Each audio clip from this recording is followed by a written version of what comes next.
Welcome to Readerzz, the podcast for the lifelong learner. Join us on our weekly dose of wisdom where we talk about the real-life lessons and applications of books. Enjoy! Welcome back to Readerzz, everyone. This is part 3, the final episode in Our Primal 5, the new series with Dr. Matthew Campbell.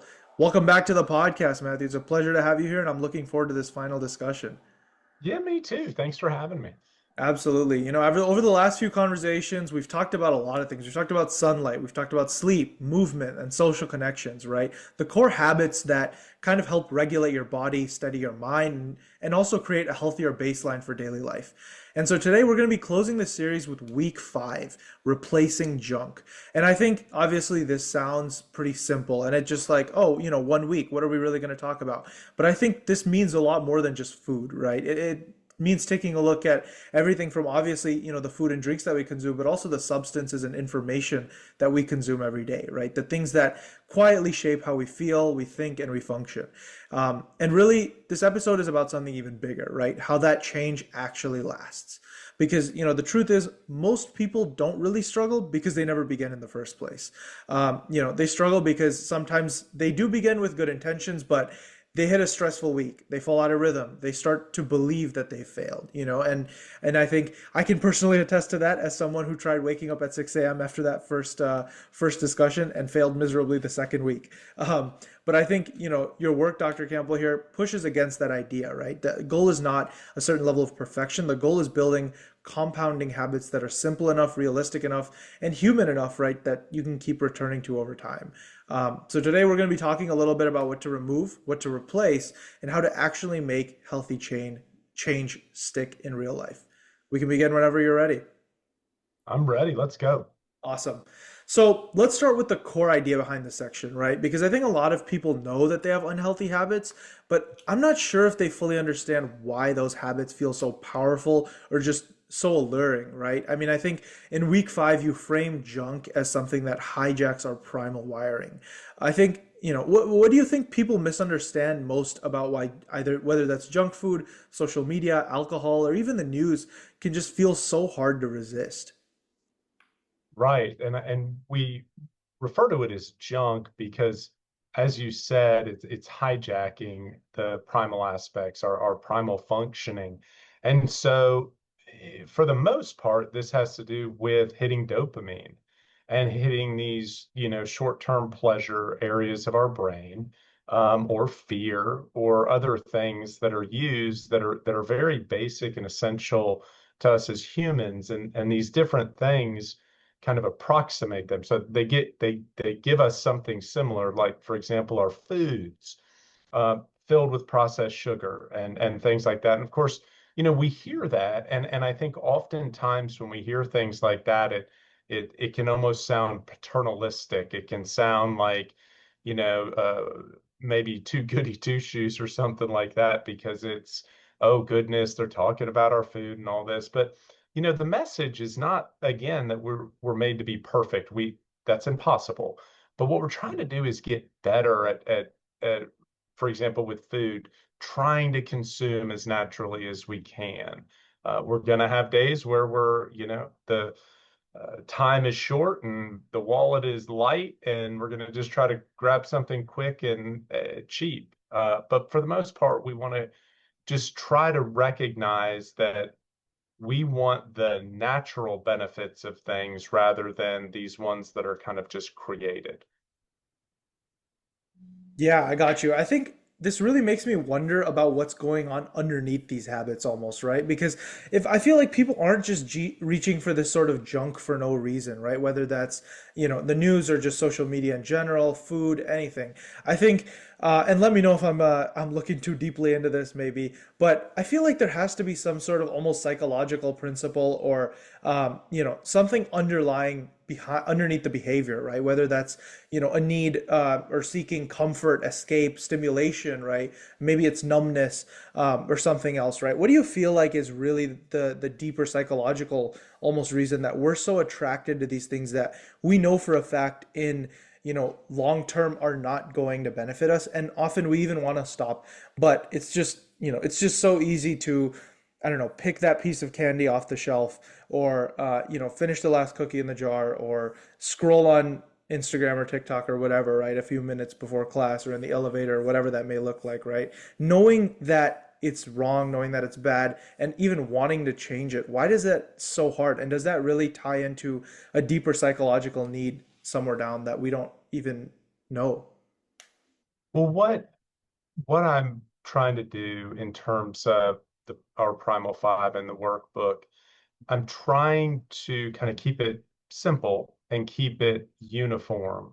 Things that we know that for just about everyone are goals, are things to work towards. To your, when you're describing a deeper underlying psychological process, I certainly think the answer to that is often yes. I think that really you can actually just go to the principle that as humans, we seek to maximize pleasure and minimize pain. The minimize pain part is going to often be avoidance. It's going to often be, getting away from a painful feeling. And we hear that with all sorts of things. People think of that with substances, but listen, you hear the term comfort food. Well, what does comfort food mean? Is that broccoli? No, that's not, vegetables. That's not, it's food that just kind of, again, it's comforting. It feels good and things like that. And so I certainly think that these different areas of consumption load into that desire for both the immediate, and it's the immediate in terms of maximize pleasure, minimize pain. Yeah, I think something interesting here that you include is that you're not just telling people to cut things out entirely, right? I think there's a lot of people out there who'll just tell you like, have discipline, stop eating the chocolate or stop eating the sugar right after, dinner or whatnot. Don't eat too late, wake up early, go to sleep early, all that type of stuff. But I feel like as opposed to just telling them to cut things out, you're asking them to build something better in its place, right? You don't just say to stop the bad habit, you emphasize replacing it. Why is replacement so much more effective than self-denial? And how would you suggest people even go about that process, right? Because I think something that we've seen through a lot of works, whether that's, Atomic Habits or a lot of these self-help books that have gone big, is we've realized that, okay, people have decided on a certain habit or change they want to implement, and then they've tried to implement systems that then kind of give them just a bit of, intrinsic motivation right at the jump, instant gratification almost, that will get Right. them to start a behavior or habit that then has a lot more delayed gratification responses later. But it's hard to get that in the moment, right? How would you suggest going about that process? And why is replacing so much more effective than, just eliminating? Well, I think that replacement is absolutely essential. We can't not do something. We have to do something. We can't just stop doing this behavior. I just can't stop eating this category of food or watching this thing. I have to have something to replace that behavior. And when I'm looking into doing that, that's when I try to take stock of, well, what is this doing for me? What am I getting from this thing? And then I try to problem solve and think of what other things might be able to do that for me. The reality is, and this is needs to be said, is that whatever those replacements are, we need to give them a chance because we're doing what we're doing for a reason. It's really giving us something. That's why I so admire people who can stop doing unhealthy things because it's a challenge for us as humans that even if we understand that this thing is not good for us in the long term, we know in the short term we've already opened that door. We know it's going to help us right now. And so it's that the part of it with replacement is this is going to give me something similar, and if I do it repetitively, then that can help me tremendously in terms of cementing change. If I'm not doing anything, if I'm just allowing the discomfort I'm experiencing to just sit there with me, that it can lead to all sorts of things. I really want to focus on, okay, what else can I do in this moment? What else can give me some of what I'm looking for? But how do you really implement those replacement habits or behaviors into your own life, right? I think a lot of people try to talk about these that just sound so ideal. Like for example, my idea that I'll just start waking up at 6 as opposed to like 9:30 as a college student, like it's just an idea that I had. And it's definitely something I want to still do, want to still work on, right? But for someone who wants to change but keeps failing after a few days, maybe getting discouraged, right? How would you recommend that they choose a replacement behavior, and how do they go about creating a system that's actually sustainable? I think there's a lot of really, really cool resources in the book that I'd recommend a lot of our listeners here check out, right? Whether that's, kind of an example log of things that you want to replace, right? Or even like a mood log and replacement behaviors that you want to implement as opposed to an area of consumption, things like that.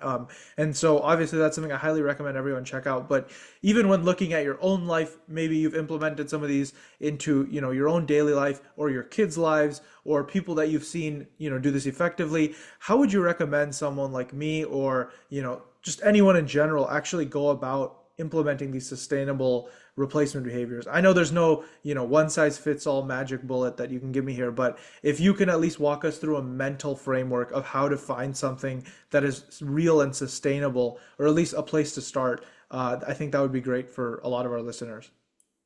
Well, I think what we need to start with is setting ourselves up for success. I think that for you, for example, if I typically get up at 9:30 and I'm saying I'm going to get up at 6. Okay, well, maybe we change that. Maybe we change that to a few days a week that I'm going to try to do that. Or maybe we change that to how about I start with 8 or 7:30 or something that's not such a shock to the system. So maybe I try in a more reasonable, do something more reasonable. Maybe I put a carrot for myself that, hey, this is what I'm going to do when I get up at this time, and it's something that, I can only do at this time. Like, for example, I like getting up early because it's a time where there's more free time, available at that point. I can do some other things. But in terms of that replacement, and as you referenced the workbook, and we have a number of ideas in there, just general suggestions for people that they can do to help with that. And I think that, again, it's trying an approximation. So instead of that candy bar, maybe it's a fruit. Maybe it's something else. It's replacing it. They both have sugar in it. One natural, one's not natural. Um, but trying those kind of things can be so beneficial. And I know this sounds nerdy, but reading as opposed to, watching television or, something of this nature. But and that doesn't mean we can't, again, to emphasize, that doesn't mean we can't look at our phone, watch television, things like that. But it's the amount that we're doing these things. That's really where the problem is it's just in the amount. I mean, mentioning screens, it's pretty remarkable how much time we spend on screens. And I think that simply planning some other things to do with our day, we can actually find and experience how much different things can be, how much more positive things can be when we get away from them. I think one thing I want to emphasize is that this is not always, obviously, right? Change is not a journey of just like constant rainbows and roses, right? Obviously, once you start changing habits, discomfort does show up pretty quickly. And I think a lot of times that makes people second guess whether they're doing something that's sustainable or even the right thing in general, right? I think you mentioned maybe me waking up that early is not sustainable, or maybe I should set a more realistic goal, at least to start with, right? Mhm. But in your tips for change, you also say people do need to accept discomfort, right? How can someone like me, or anyone else trying to imbibe certain qualities like that into their lives or habits, how can they tell the difference between healthy discomfort that comes with a certain level of growth, pushing themselves into the challenge zone, and, the difference between that and a sign that, maybe my plan is a little too unrealistic or unsustainable? Where do you draw that line, and how do you know when to keep pushing, and how do you know when to maybe take a step back and reflect?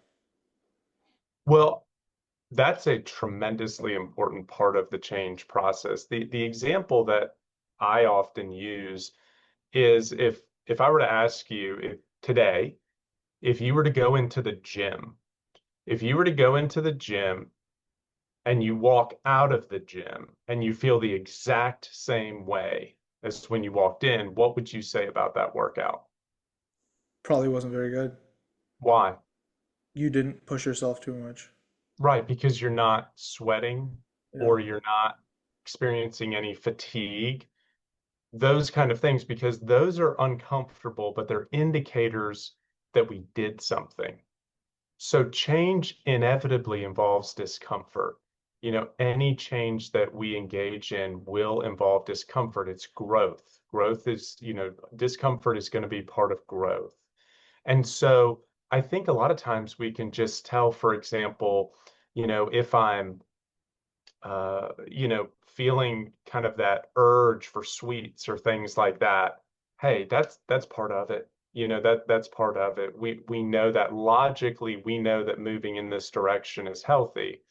Um, and that's the key of it. We're going to be uncomfortable cutting down, especially your generation, younger generation is going to really fear that they're missing something, if they're not on social media or one of these platforms as much. That's going to be uncomfortable. We understand that, but that acceptance that there will be discomfort is essential in the change process. And I think generally speaking, we know that these are things like, especially these, 5 areas, we know that, okay, drinking more water, right? Spending less time, watching or looking at media. I think that one area of consumption that actually is kind of tricky for people oftentimes has to do with news media consumption. Because I think that we're taught that you want to be informed. We want to be an informed populace, which of course is true. Um, but it wasn't made for the 24-hour, news cycle. It wasn't made for when the news has become so commercialized that it's just trying to grab us. It's just trying to grab the views and the clicks and things like that. And so it's often not very evenly provided. It's going to tend to evoke outrage or anxiety and things like that. We can be, the rule of thumb I use is, if you did looked at the news for 15 minutes in the morning and 15 minutes in the afternoon, you've gotten everything that you need to get from the news. Yeah, yeah, that's fair. I actually want to go back to a bit of an earlier conversation we had. I think it was in the last episode where we talked about social connection. What role do you think the people you surround yourself with, or the people that you ask to actually hold you accountable to certain processes, plays when developing certain new habits? And I know obviously there is the obvious answer of just like, yeah, you are the sum of the five people you hang around most with, all of that, right? But when going a bit further into whether that means distancing yourself almost from people who may be making you go further from your goals, or making a conscious effort to surround yourself with a diverse group of people so that you can grow in a well-rounded way. What advice do you have to a lot of our listeners who want to build an active environment around them so that they can actually go about that process, right? I mean, at the end of the day, it is all about that choice architecture, right? Whether that's physically, mentally, or, socially. Well, that is really an insightful question because these things often can be in conflict, right? Because if we've been doing these things and that's who we've hung out with, and then we want to change some of them, then yeah, that can make us feel that distance, from them, or we're not doing some of these things that are, you know, things that folks do together that kind of create cohesion and shared experiences. I think that by and large, if you think back to that conversation and what we were talking about in terms of what qualifies as healthy connection, I think that healthy connection, you're generally going to find people who you can do other things with too. It doesn't just have to be this one thing. In fact, it may be kind of a sign of an issue if all you can do with them is this one thing that is unhealthy for everyone involved. I think that could be a sign that maybe I need to broaden my group here. Maybe I need to have some other people included in my life that are healthier, that can help me in that way. Because if we're just focused on I want to hang out with these people, then to your point, it could lead to a lot of difficulty in doing some of these other things. Yeah, I love it. I love it. I think one thing that is so important going through this process is a certain level of awareness of how this all makes you feel, right? I think a lot of it is honestly just instinctual of like, okay, I woke up early all these days in a row. How does that make me feel? How does that affect my productivity, my mood, et cetera, right? And I think something I definitely noticed about the workbook that you actually have inside of your book is that it keeps bringing people back to this aspect of awareness, right? Not just their behaviors, but also how they feel while doing it. And so I wanted to ask, how does mood tracking actually help people find things that maybe they might miss, otherwise if they were trying to change a habit without it, right? And what role does that really play in, overall growth, especially with habits? And then I know this is a layered question here, but lastly, what trends have you also seen when it comes to people's mood when trying to change a habit, right? Because I think obviously as that learning curve goes, or as start off in a habit or a new habit, obviously that mood may not be the best in the first few days, the first few weeks, right? But I think once you reach a certain plateau of, okay, this is my normal now, then that mood may change. And hopefully you get to a point where it's eventually even increasing, right? What trends have you maybe seen in that? And why is it so important to notice? I think it's so important to notice getting back to this aspect that we get so accustomed to how we feel, we don't know anything different. So we want to pay attention to these things. To me, one of the most important parts is that as humans, we have so many things in our life that are out of our control that affect us. So many things that are going to have an impact on our functioning. And these are things over which we largely do have control. So just being able to have that experience of noticing changes, and as you said, some of them take more time than others. I think that perhaps social engagement, meaningful social engagement, has a little bit more of a rapid mood bump than some of the others. But I think that, like, if you talk about sleep, well, sleep is one of those things that it may take a while to get into that rhythm. The difference can be absolutely profound, but I think that it's stacking these things one after the other when we start to really experience it differently. And furthermore, I think that sometimes we don't catch on when we're in deficit in these different areas. I think we're missing how impactful these things are. We like if I'm consuming a bunch of junk food wise, I think I can miss that, man, that sure tasted good on my tongue, but look at how I'm feeling now. And I think that sometimes we don't always notice or make these connections or associations and recognize these. And after all, these are things that, for the great majority that we have control over. Yeah, I love it. I think thinking back and reflecting a little bit on how that actually made you feel afterwards is such an important part of even making that decision in the moment, taking it back to maybe a bit of a shallow example from my own life. I think I obviously live with the roommates, right? And I think like the go-to meal on like Friday nights sometimes when there's nothing better and we just don't want to spend a lot of money is like Taco Bell, right? Uh-huh. And that's like obviously easy, cheap, simple. Obviously not good for you, and obviously does not make you feel the best afterwards, and definitely doesn't leave your bathroom the best afterwards either. Um, and I think maybe reflecting on that, I think one of my roommates actually made a decision that like, hey, I'm not gonna eat this for the rest of the semester, which is pretty awesome. Mind you, I'm pretty sure he had it yesterday, so I won't give him too much credit there. But that being said, hopefully there's some reflection going on there, and Yeah. hopefully there will be some growth happening.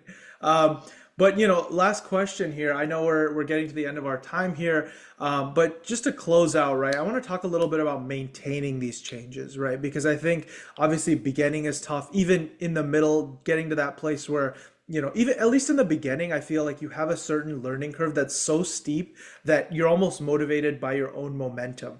But then you get to a point where you're just like, man, I'm just going about the same action every day. I know I personally felt this, especially when I started off at the gym, right? When you're like seeing rapid growth, or you're seeing, the plates go up, the numbers go up, and you're feeling all good and everything. You're meeting new people. And then obviously it gets to a point where you're just like, all right, man, like now it just feels like I'm doing the same thing until months and months and months later when maybe I move up by a little bit, right? You plateau a little bit.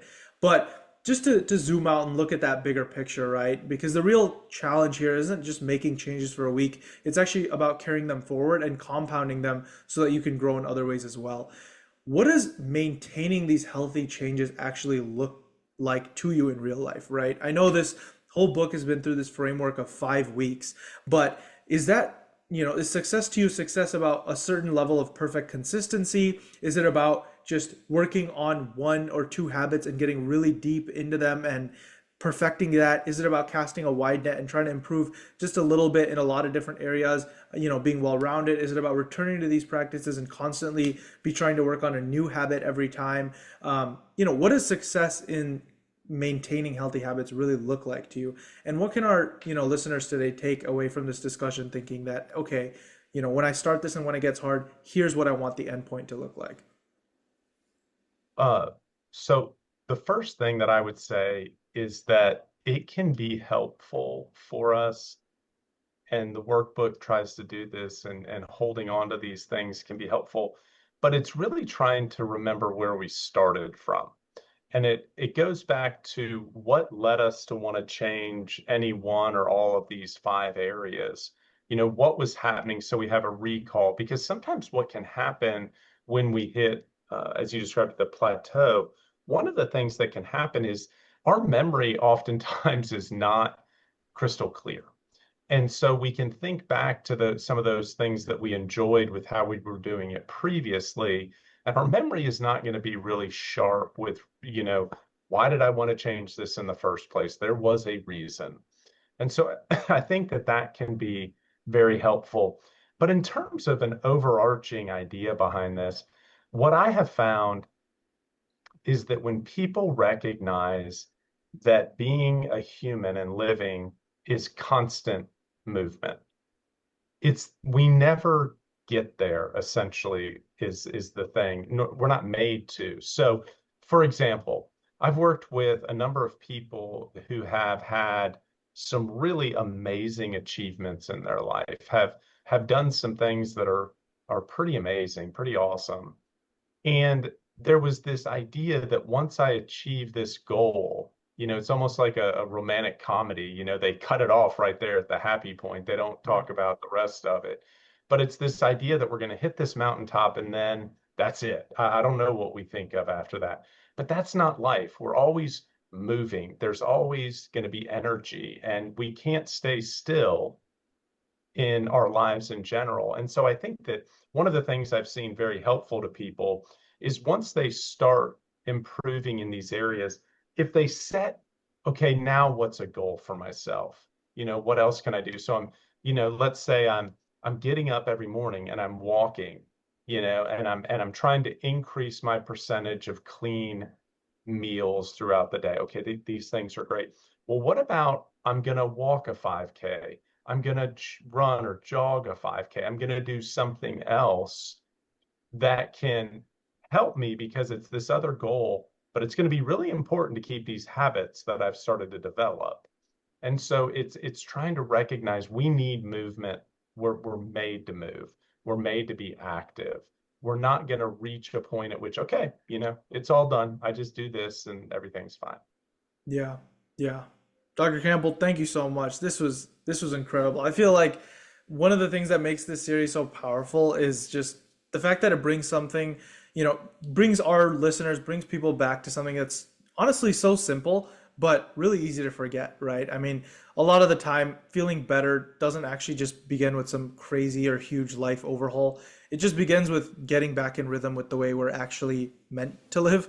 Whether that's more sunlight, better sleep, more movement, more connection, right? And at the end here, cleaner consumption.